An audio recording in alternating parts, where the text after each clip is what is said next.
Good morning. Well, good afternoon. Good afternoon. Good afternoon, good people. I'm just trying to bring my Zoom screen back up so I can see y'all.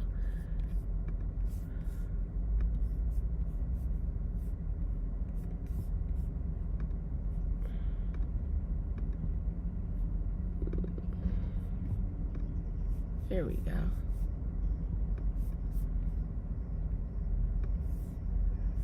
All right. Hello, YouTube. We are just trying to get in really quick with our Zoom room. All right.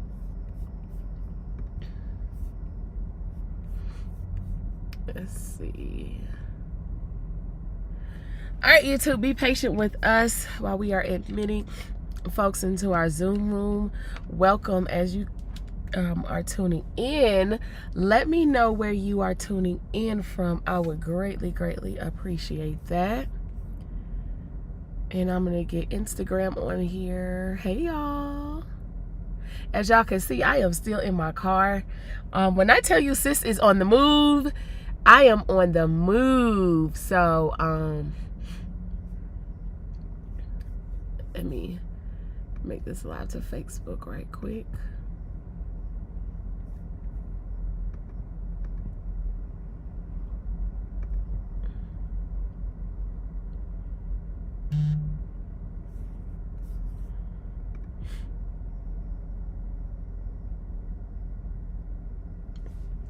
All right, y'all, we got a lot of moving pieces here, but I'm so grateful and thankful for y'all tuning in. So as you tune in, let me know, and I hope this works because I am off the Wi-Fi in my vehicle, and I got a lot of platforms going on. All right, so we are live in Facebook. Cool beans.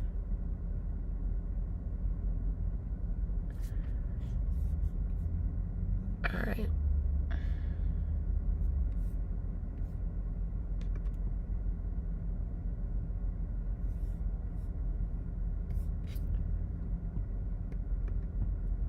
All right, so for those of you who are on Zoom, it is being live streamed. So if you want to remain off your camera, if you don't want to be on there, that is fine. I'm going to spotlight so it'll only show mine. All right, and then we get in, let me get off the internet here. We're going to get Instagram on.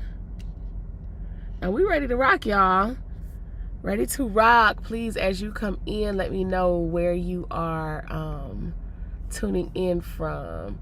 All right, we got Columbia in the house. All right, we got more people entering. I need to do it where it automatically allows y'all to enter.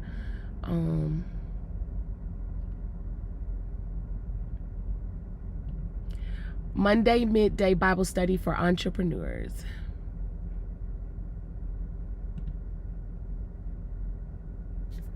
All right, y'all. So we got you going on all of the platforms. We got you going on Facebook, Instagram, YouTube Live, and we have the Zoom room going on in here. And so let me go ahead and record. Recording in progress. All right, so thank y'all for tuning in. Thank y'all for being so patient. Like as I told y'all earlier, I am still like on the move. I'm back in town today, but my daughter does gymnastics, so I got to pick her up from gymnastics, and I was like, I need to be somewhere close, so as soon as I end this Zoom, I can shoot over and get her, or as soon as I end Bible study. And we had to reschedule for Monday because my car was just noisy with the kids, my husband on his phone conversation. So it was raining like cats and dogs, and I was like, this is too distracting, and I want to be in a place where I am really able to deliver the word to you all. Like, I want to be in a place where I'm able to focus, where I'm able to think clearly, where I'm able to hear God, so that as we dive into what God has for us, I want to make sure that it's done without distraction. So thank y'all for tuning in. Instagram, Facebook, Zoom room, and also on YouTube Live. So let's get into this. So today's topic, or for the next couple of midday Bible studies, what we're going to be talking about is tunnel vision, right? And so I want to talk about tunnel vision in the aspect, or in regard to transition, because one thing, as I talked about in the past couple of Bible studies, is one thing that I noticed as entrepreneurs, this is literally a transition season for a lot of people. There are a lot of people who are transitioning from one phase of their life in entrepreneurship to another phase. Either they're closing down a business in their, I like to call it the prep phase, trying to figure out what's the next step, or either it's like, I have to shut this down because I got to regroup myself. I got to regroup and sit back and hear what God is saying. But whatever your case may be, I've just noticed that a lot of people are in transition. And so I feel like this year is such a transitional year, because this is like the year that we are transitioning from being pandemic to really getting back to life as normal, right?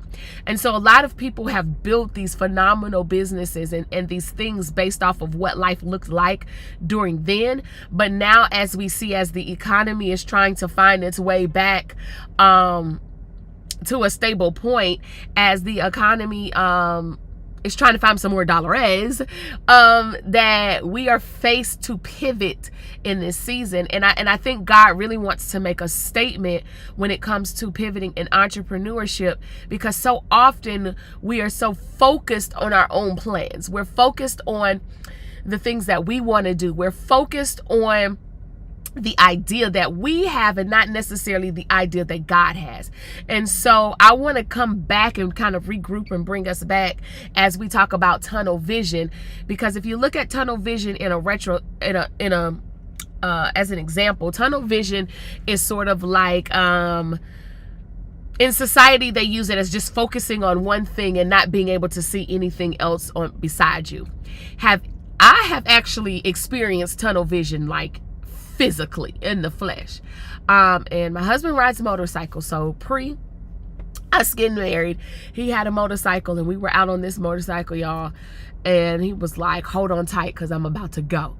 So I'm squeezing for dear life, and he shoots off, and we are going probably like, I don't even know, but I'm going to say like 100 and something miles an hour on the back of a motorcycle. And literally everything in my peripheral was blurred. I could not see anything but what was in front of me. So if there was anything on the side of us, a car coming or anything, we would not have been able to see it. And so I said, oh my gosh, I really understand what the aspect of tunnel vision is. It's literally only being able to see what is in front of you, and literally having the faith that nothing else on the side of you is really going to hinder you from getting to your point and your target. And so as I was reading in the word, and I was reading in Habakkuk 2 1 through 4, and I'm going to read it for you guys right quick, just so we got some Bible going on here and you can see where I'm coming from. And this thing is really packed, so I don't even want to rush. I kind of want to just take my time and go through this. And if you have questions, please drop your questions in the comments as we go. All right, so Habakkuk 2, and I'm going to read from the New King James Version, which I'm really starting to like that version. I will stand my watch and set myself on rampart, and watch to see what he will say to me, and what I will answer when I am corrected. Then the Lord answered me and said, write the vision and make it plain on tablets, that he may run who reads it. For the vision is yet for an appointed time, but at the end it will speak, and it will not lie. Though it tarries, wait for it, because it will surely come. It will not tarry. Y'all, we always want to read Habakkuk 2 and 2 and stop there, but I thought it was very important for us to actually go into the verse preceding it and the verses after it, so we can fully understand what this is saying and how can we apply it to our everyday lives as entrepreneurs. So just to give you a little background of what's going on, you have the prophet Habakkuk, who is waiting to hear some answers from God, because of course prophets are here to warn, and you have some people who ain't doing what they supposed to do. And so Habakkuk is like, I need to know what it is to do. And one of the resounding themes that I really want to talk about is the faith, right? And so when you the faith of the whole scenario, the whole situation. And a lot of times we say we have faith, but we really don't have faith because we don't see these things happening when we think they should happen, or in the time that we feel like it should happen.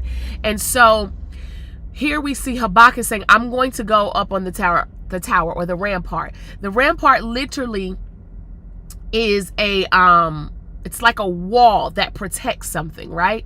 That keeps other things from the outside getting in. And he's saying, I'm going to sit on the wall because I want to be on a lookout, right? I want to watch and see. I feel like my glasses are so crooked. Watch and see like what's coming at me. What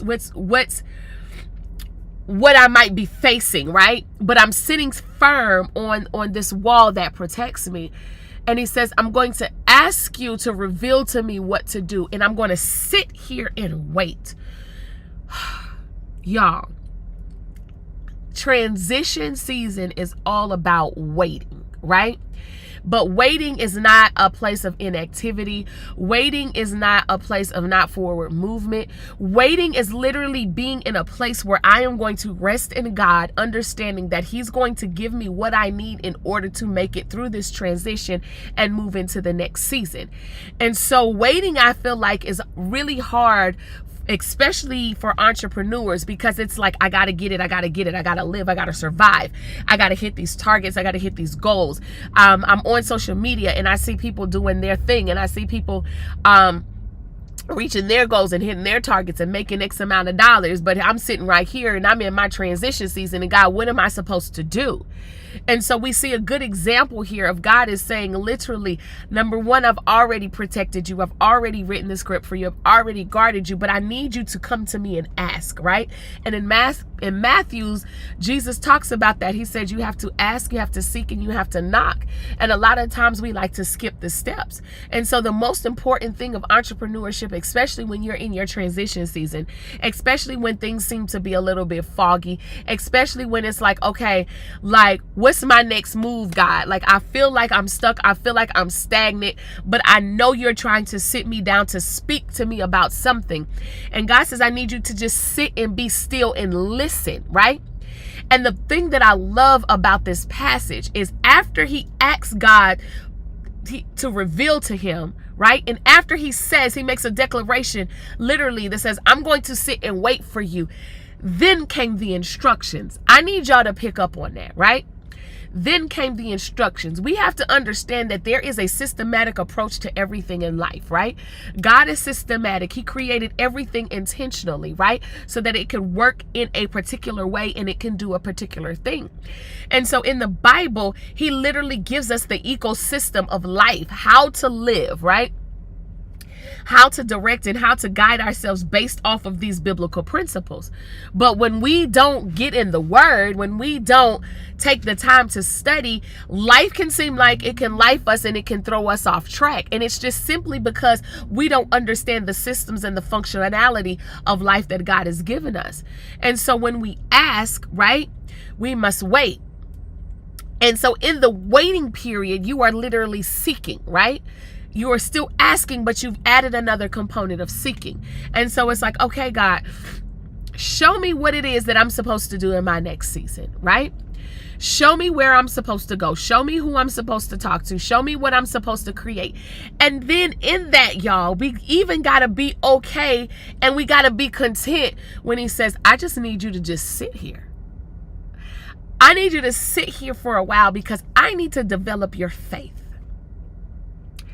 I want you to have tunnel vision. I want you to be in a place where you are only focusing on me and the plan that I have for you. You are not being distracted. You are not being distracted by the woes of life. You are not being distracted by society. You are not being distracted by comparison. You are not being distracted by guilt. You are not being distracted by defeat. You are not being distracted by depression. You're not being distracted by anxiety. I need you to be tunnel vision focused on me and the plan that I have for you. And so when you're sitting up on this rampart and you're sitting up on this tower, basically saying, I'm bringing you to a place where I'm rising you above all these things, right? These things that seem to distract you, these things that seem to hinder you, these things that literally are sent as a way to stop you from moving into your next. See, the transition season is all about a forward moving into the next, because you've completed the where you were before. That's done. It is over. And so God says, if we want bigger and better, then we got to transition into that. We literally have to become the person who God created us to be in order to be able to handle that next season successfully. And sometimes our transition seasons, our waiting seasons, right, might be a little bit longer, because God says there's some character things that I need to get fixed for you, right? There are some flaws that I need to get fixed. And most importantly, every season that moves along, every big season is a big faith season, right? We're asking God to grow things for us bigger. We want bigger. We want more money. We want more this. We want this. We want our businesses to look this way. But like I talked about in the last Bible study, I said, how many of us are actually ready for when God gives us bigger? Like, do you think that you can handle what it is that God is giving you, right? What he's shown you. Can you handle that if he gave it to you right here today, right now, in this very moment, right? And the answer for a lot of us would be no. And so God says in the transition season, there's some things that I got to get you to do. Number one, I need you to build your faith here. And the only way to build faith is to be in positions where we have to be faithful. A lot of people say, I got faith, I got faith, I got faith. But as soon as we get in the moment where we have to exhibit faith, we like, whoa, where you at, God? Where you at? Where you at? Like, I'm looking for you. And so in order to build your faith, you have to be in positions that require you to be faithful. You got to be in positions where physically it just doesn't seem like it's going to pop off like you needed to pop off. But you got to still believe that it's still going to happen for me, right? And so let's move into the vision so we can connect those two components back together. And so in the waiting period, now because you have tunnel vision and you are focused and you are literally sitting there and you are literally saying, God, what is the vision? What do you want for me in this next season, and what do I need to do? The next instructions that he gives to Habakkuk is to write the vision and make it plain, right? And so when we talk about vision, I looked it up. We got a vision in the Hebrew aspect. I want to find it for y'all so that we can really break this thing down. So the word for vision in Hebrew is shazon, and I'm pretty sure I'm saying that wrong, but it's Chazon. And shazon refers to a visual representation of God's will that may not require interpretation. So when we have visions, right? I'll tell y'all like a vision of mine. Like for Brandon, God has consistently for the past 4 years shown me a vision of a warehouse with a lot of inventory. It has consistently been the same. The vision has not changed. For the Jessica Renee and Co. and the Branded Beauty, God has literally shown me a vision of me traveling the world, me speaking on stages. Like he's shown me a vision of a multitude of women literally coming to Christ and saying, I want to fulfill my purpose in Christ. I want to do what it is that I was intended and created to do through Christ, so that I can bring light to the body, so that I can bring bodies to the body. And so that's the vision. It's been a consistent vision. And with this vision, I don't need an interpretation with that because it's so clear. And sometimes it is so clear till it feels like I've already lived it, but I haven't. It gives deja vu. But then there's a frustrating thing about it, right? The frustrating thing is that I see the vision, and because I see the vision, I think it's supposed to happen instantly. So now I get frustrated, and this is just being totally transparent. I'm feeling frustrated because of the fact that I'm not seeing immediately what God has shown me. And I'm like, God, it's been 4 years. Like, what is going on? Like, I'm ready for this to happen. And he's saying, listen to what you're saying. You're ready for this to happen, but I'm not ready for it to happen. Right? And I'm like, dang. And so for you to accept that, right? Because Jeremiah talks about your answer that I have to, how will I respond in God's correction? Come on, y'all. Like, how will I respond in God's correction? And so when we ask for God, can we move forward, right? What's the next in our transition season? What are we supposed to be doing? How are we supposed to be moving? What do we need to grow? How do we even get through this transition season that sometimes can look like we're in a valley of dry bones, right? That sometimes can look like we are in a despair place. How do I get through? You got to be ready for the answer, because the answer is always going to be something that is going to correct you, right? Because God says, this thing that I've given you, this mission that I've given you, this assignment that I've given you, it is so sacred that I need to make sure that you are ready to handle it so that you don't fumble it, because there are a lot of lives that are going to be attached to it, right? Number one, it has to be done in a way where God gets the glory for everything that he does in your life. And so if it's something that you can do, that's easy, right? If it's something that you're like, oh, I can make this happen myself. God is saying in this season, I feel prophetic right now, in this season, that this is going to be a God did season. I literally saw this on a post on Instagram, and when I saw it, I started shouting, because I start shouting when I see God confirm things that he's already spoken to me. And I was one of those people that I used to think that man was going to be the thing that always got me to where I needed to be. And so although relationships are important, God told me that I was too codependent on a man. I was too codependent. When I say a man, I mean men and women, y'all, come on. Too codependent, where I felt like that things wouldn't happen unless I had relationships with certain people. And so that allowed me to be run over a lot. Like, that allowed people to take advantage of me. And it really was a form of people pleasing and me idolizing people, because I'm like, okay, they hold the key to my next. And God is like, no, this can't be. And just recently I kind of was into this as well. And I was like, ooh, you know, I got to do this. I got to do this. And God says, what I'm about to do for you, and all of you who are able to receive this, I want you to receive it.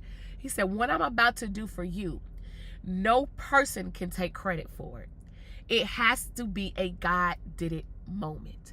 And we talk about miracles, and we talk about signs, and we talk about wonders.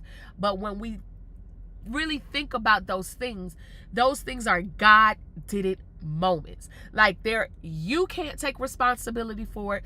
No man, no human, no person, no place, no thing, nothing can take responsibility for what God is about to do in your life. But he says, I can't do a God did it, right, unless you do these things. First of all, unless you ask me, and then be prepared to receive what it is that I'm going to tell you, and be open and accepting to correction. The next thing is, I need you to write a vision.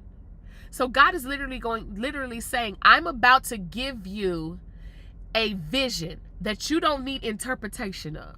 A vision that is so clear that it feels like you are living in it right now. A vision that you're like, oh my gosh, this is about to happen to me like in the next 60 seconds type of vision, right? That you are not confused on, that you are totally clear on. He said, I'm about to do that for you. And so we skip the step with, excuse me, y'all, skip the step with writing the vision. And so God says we got to write the vision. But not only write it just for us because, let me write down my visions and dreams and then this is going to happen. No, this vision is like a plan. It's a blueprint. It's a master plan. It's step-by-step instructions from God where he is going to literally say exactly what he needs you to do, how he needs you to do it, what's going to be the outcome, what's going to be the response, all of these things. And this is what we got to go by when we get ready to move into this next season of our lives. And then he says, when he says write them on tablets, y'all got to understand that this vision is a divine word from God, right? It should not be discarded. It should not be null and void. It should not be something that we handle lightly, right? It should be something that we really want to hide in our hearts, but also we got to understand that our vision is just not for us alone. Our vision is for other people too. And when God gives you a God vision, it is something that you will not be able to do alone. A. Number two, it's also something that is going to bring light to the Father. So we got to remember those two things. We cannot do it alone, and it's going to bring light to the Father, which means it's going to bring glorification, worship, and praise to God through what he has asked you to do. And so the translated word of vision is saw. So what did you see? Like, what did God show you? All right, so then when he tells them to go put it on tablets, like back in these times, tablets were like these flat stone pieces, right? And when they put them on these tablets, it literally became permanent. So it's like, oh, come on, y'all. When God gives us that vision and he says, write it down, what he's saying is, I want you to make a covenant with what I am giving you and make it permanent. Because I said it, it cannot fail. Because I said it, it will not be void. Because I said it, it will happen. But only if you are in alignment, only if you are obedient, these things will happen. If it doesn't happen, it's not because of God, y'all. It's because of us. It's because somewhere we didn't do something that God instructed us to do, right? And so when you write these things on the tablet, that means this is Bible. Like God said it, it'll happen. This is what it's going to be. So I need you to write it down. I need a paper trail. I need you to bring what I have shown you in your mind and put it physically. Y'all following me? Put it physically where now it's real, where now you can see it. The words of the vision make it become real, right? And there is a connection that once you write it in your mind, and this is scientifically, y'all. And people always be trying to separate science from God. And I don't care if you can argue with me, but science only proves that there is a God. Like, because he is so intentional. And so scientifically, there is a connection with what you see in your mind. You take your hand and what you write it on the paper, and then what your mind sees on the paper. It connects what you see in your mind to what was actually written from your hand on the paper in a connection, and it says it's real. So subconsciously, what you have written, your mind will start producing actions to do. It says it here in the Bible, and literally the discovery of science has backed this up. This is serious stuff, y'all. Like, the Bible just don't be talking about stuff, and it just don't be saying stuff just to talk about it and say it. This like, no, do this and then this. God is literally giving us the blueprint to life. He's literally giving us the blueprint to our next. He's literally giving us the blueprint of how to get through our transition season. And so I kind of want to just stop here on writing the vision, because I really want to get unpack these things. Like, we don't have to rush through this. That's one thing I had to learn. I don't have to get through everything all at one time. I can take my time and unpack it. And so the first thing in entrepreneurship, right? Just think about it. Everybody asks, where's your blueprint? Where's your business plan? And a lot of people don't have it. We get an idea and we just run with it. And then we get stuck. And then nobody can help us. And then it's like, this ain't God. He ain't doing it. No, it's not God. It's you trying to do a God vision in your own way and not a God way. And so there's The writing of your vision has to happen. When you are in your transition season, you really need to take out the time to really sit at the feet of the Father and ask him to reveal to you and to correct you, right? Because correction brings on growth. And so ask him to reveal to you, what is it that I need to do within this next season? And begin to write, y'all. Writing is so important. We forget about it. Like, we got our phones to type, but I really want y'all to really get back into picking up a pen and paper and start writing these things out. Like, let your hand go through the motion of writing out the words for the vision that God's given you. Like, that literally is your first action. I saw what God said. I see what God says, right? I hear what he's telling me, and I'm going to take it and I'm going to write it out. That's the first action, the first response to going forth to the vision that God has given you, right? Like, this thing blows my mind, but you know, we can type it and whatever, but I just think, like, we can't lose the essence of the pen and the paper. We can't lose the essence of us physically writing. If you have an iPad, get you a pen, right? Invest in a pen.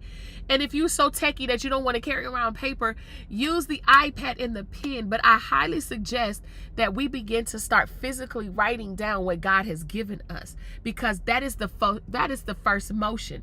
You're literally physically writing and bringing that vision to life, and your brain registers it as something important, something that we have to do, and it'll start sending you clues and signals to start doing things that lines up with the vision that God gave you, right? To start doing things that helps to build your character so that you can also get to that specific place. And so writing the vision is very, very important, but the vision doesn't come unless we ask and unless we wait. On our Zoom group, Toya says, things what I do, I write it out. Writing things on paper is better for me. Yeah, it's better for me too, because it literally brings that thing to life. It literally brings it to life. And now, from a vision, right? From a vision, once we write it down, now we're able to put some systems into place. We're able to figure out what's the next step. We're able to prepare. And so as we ask, and then we begin to seek, right?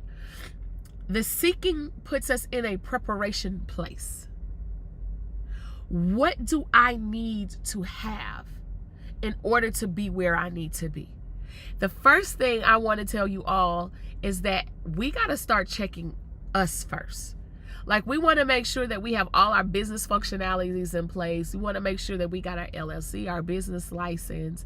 We want to make sure we have all these things done, right?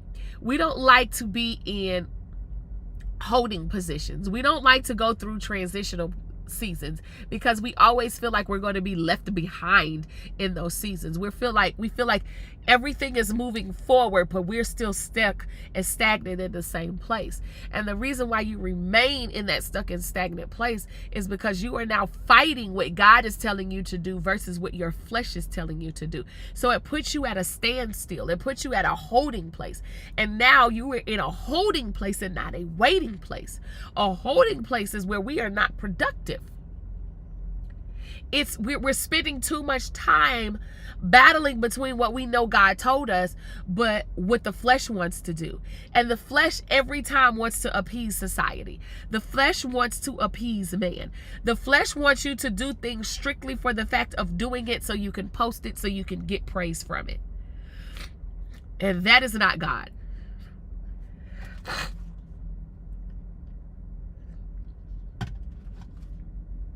God requires you to wait. And in the waiting, he says, let me download, right? So if you think about a computer system, when a computer is receiving a system upgrade, what happens, right? The computer goes into a, first of all, you have to wait before you can use the computer again. But what seems like the computer is shutting off is really not shutting off. What the computer is doing is literally closing down all of the programs. It is literally releasing itself of the old version of what it was. It has to be released. The old version is released, deleted, to make room to store the new version that is going to replace it. And once the new version of the computer is restored, it is now able to reboot. And now that it is rebooted, right, it is able to function properly and to do the new functions that it's been programmed to do. And so we look at ourselves like a CPU unit, right? We never want to take enough time out to be rebooted, because we keep thinking we're living in a world that everything is microwave. It is fast paced. It is go, go, go, go, go, go, go, go, go. And we feel like if we take the time, right, to delete old systems, if we take the time to delete old thinking, if we take the time to delete old mindsets, if we take the time to delete old beliefs, we are going to fall behind. Actually, what that thing is going to do is put us into position to propel us further.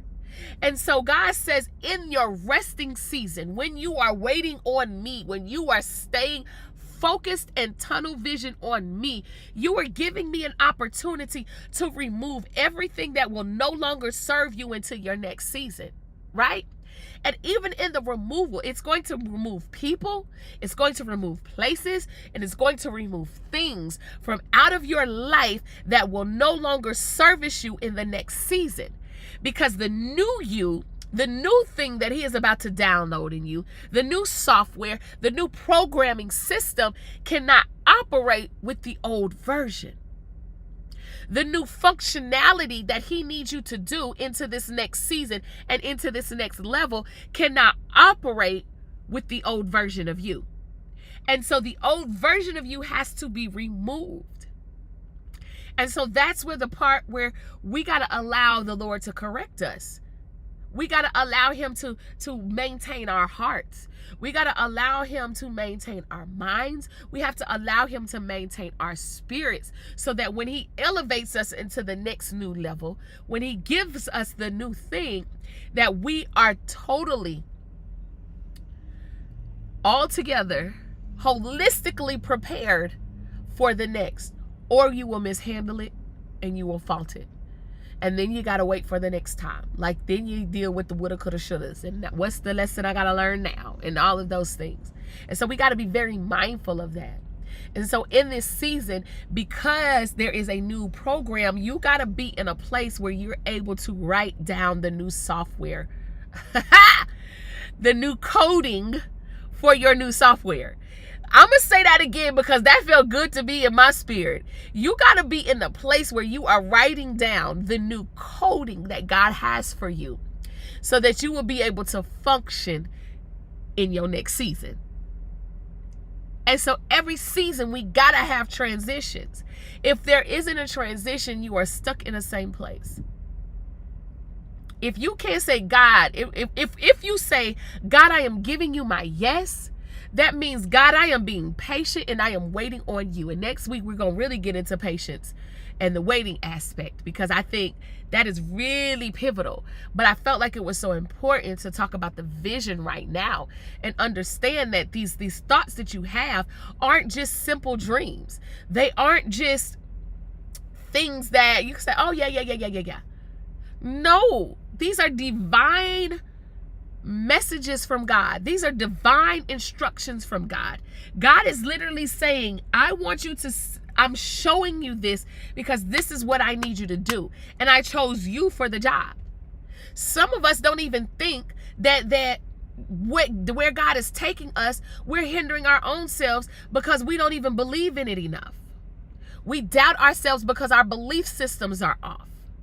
And God is saying, no, I chose you. I put you here on this earth to do the thing that I showed you. And when we don't do it, and when we say, no, God, you didn't choose me, you trying to call God a liar? How can you not believe in yourself and you believe in God when God is in you? When the Bible tells us that we can do all things through Christ who strengthens us. So why? These are moments where we got to remember these things. We literally have to ingrain these things in our hearts, because the enemy will try to come and use your flesh against you. The enemy will literally try to come to you and tell you that you are not worthy of the task that God has given you. He will give you 11 excuses of why you cannot do it. You will write down, I challenge all of you to do this. Get a piece of paper and write down all of the things why you shouldn't do what you were supposed to do, and write down the things why you should do what you were supposed to do. Another thing is write down all of the good attributes about yourself, and write down all of the things that you don't feel like are good attributes about yourself. I can almost guarantee that the majority of you, the negative list is going to be longer than the positive list. Because the thing is God's like, I don't need to give you too many positive things. You don't have to have a whole list. You need one thing, because I said so. Because I said it, because I wrote it, because it's in your will, because I created you, because I am God. That is enough.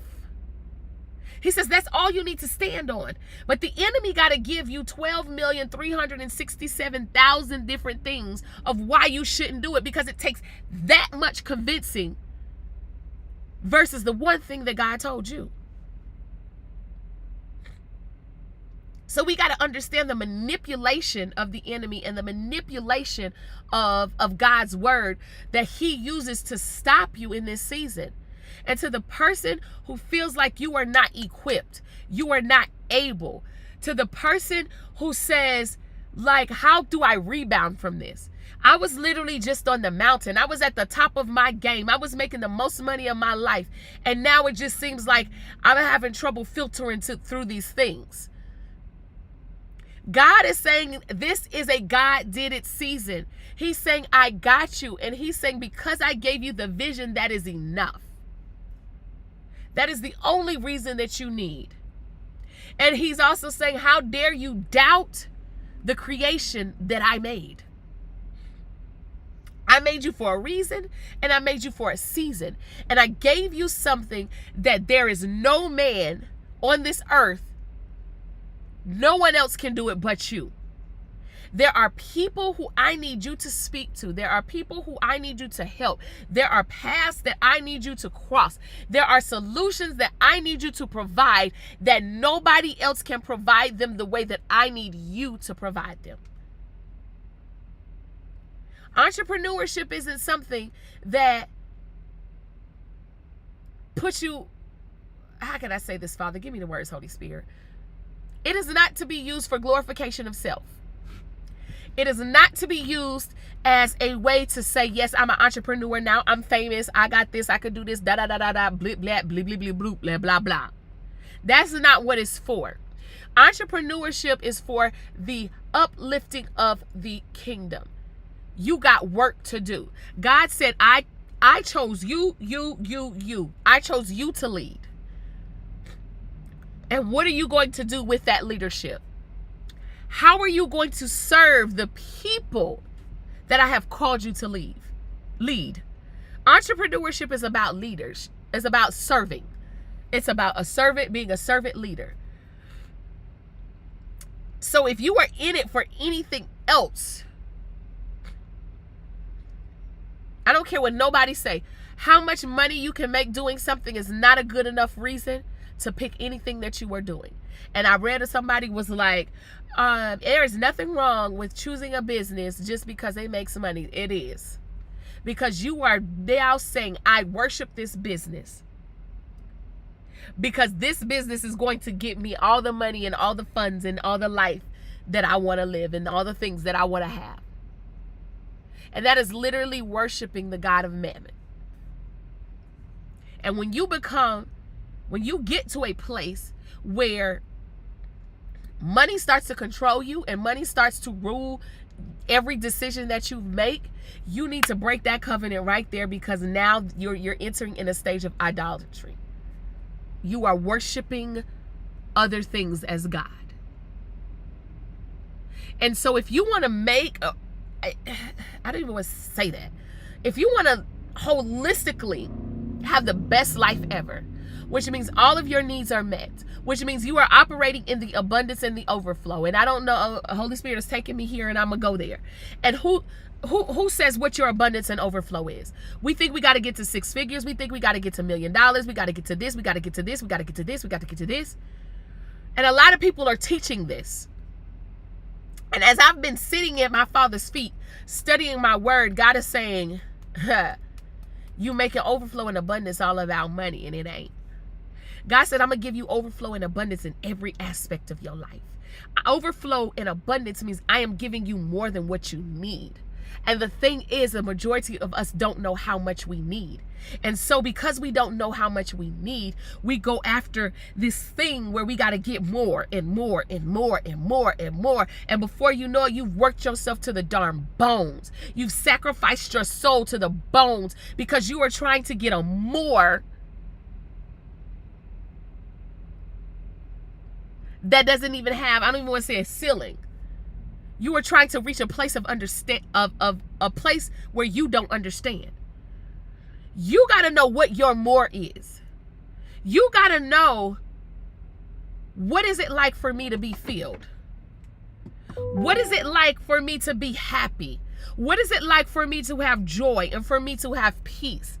And that is the one thing that God has really been showing me in my transition season, that all of the things that I thought that would make me happy, that would give me peace, that would give me joy, are not. You see these little memes, they say money can't buy things, but can't buy happiness. But here's me on my next vacation. Yeah, we need money for resources, absolutely. And yes, God will provide an overflow and an abundance in that, so that you can have the money that you need for the things that you need. He also said that I would give you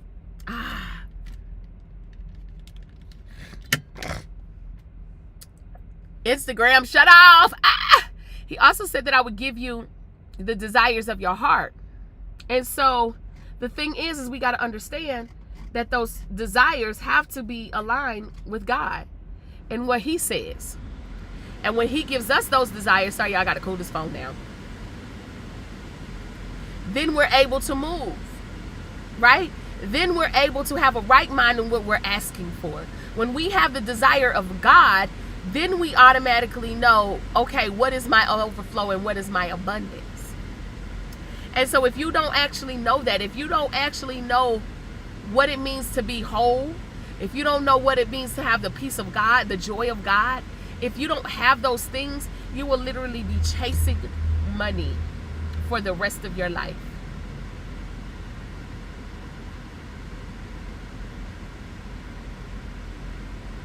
I deleted the whole live. So in closing, y'all, I really want y'all, I challenge y'all, I'm going to leave y'all with an assignment in closing out this midday Bible study. And the assignment for this is that I want everybody to get pen and paper, or either your iPad and a pen.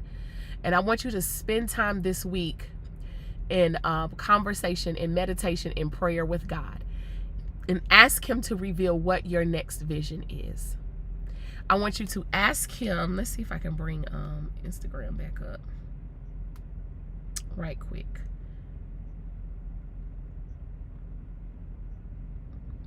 Midday Monday Bible study part 2.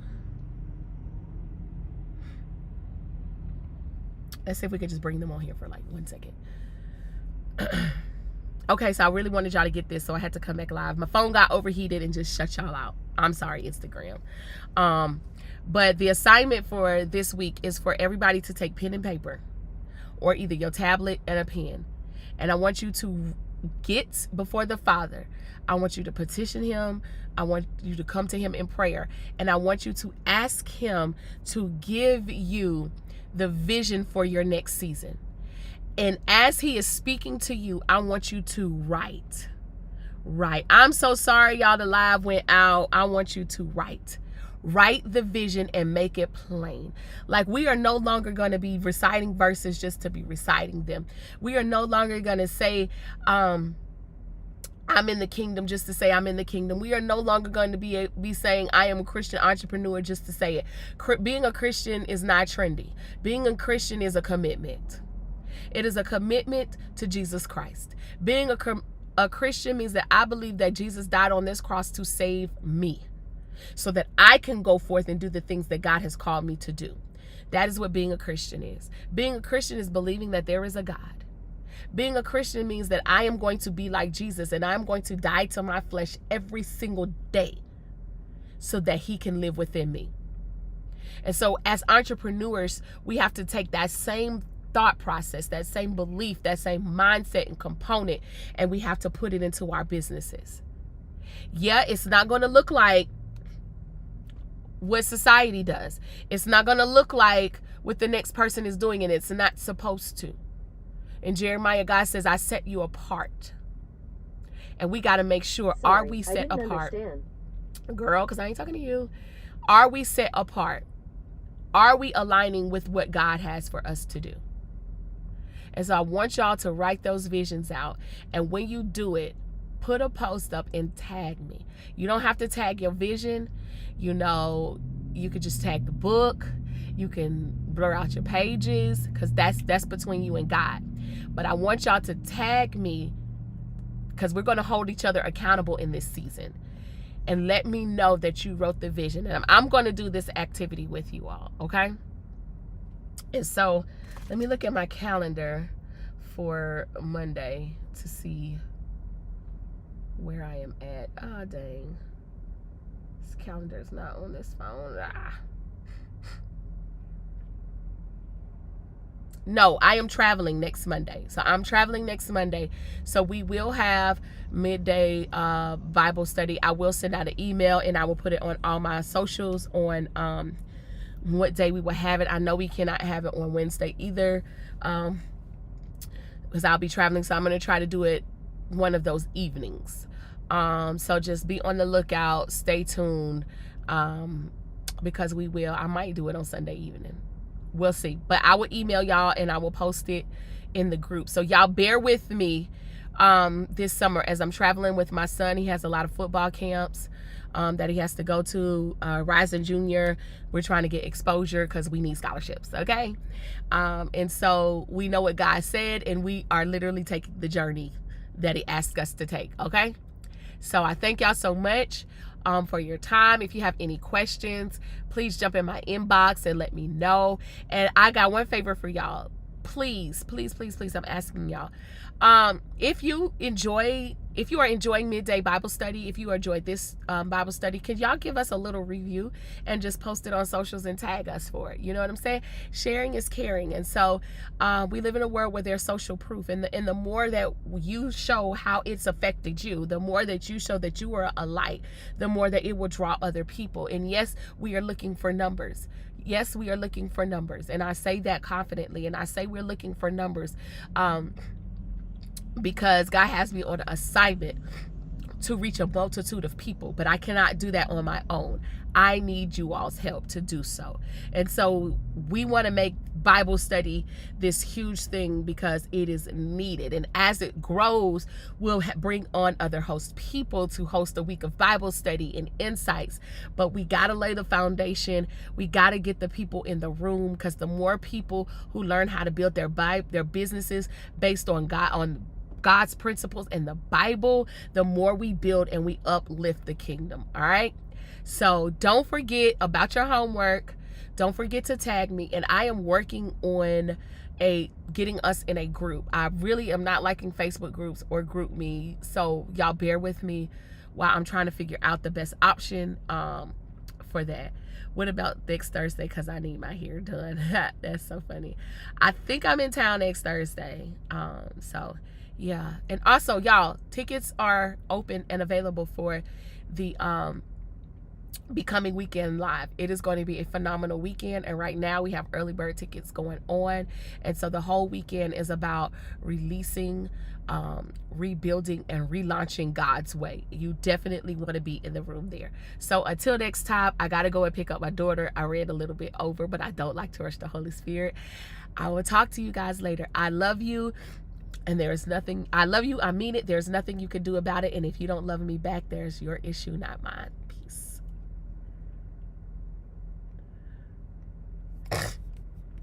Bye, y'all. Recording stopped.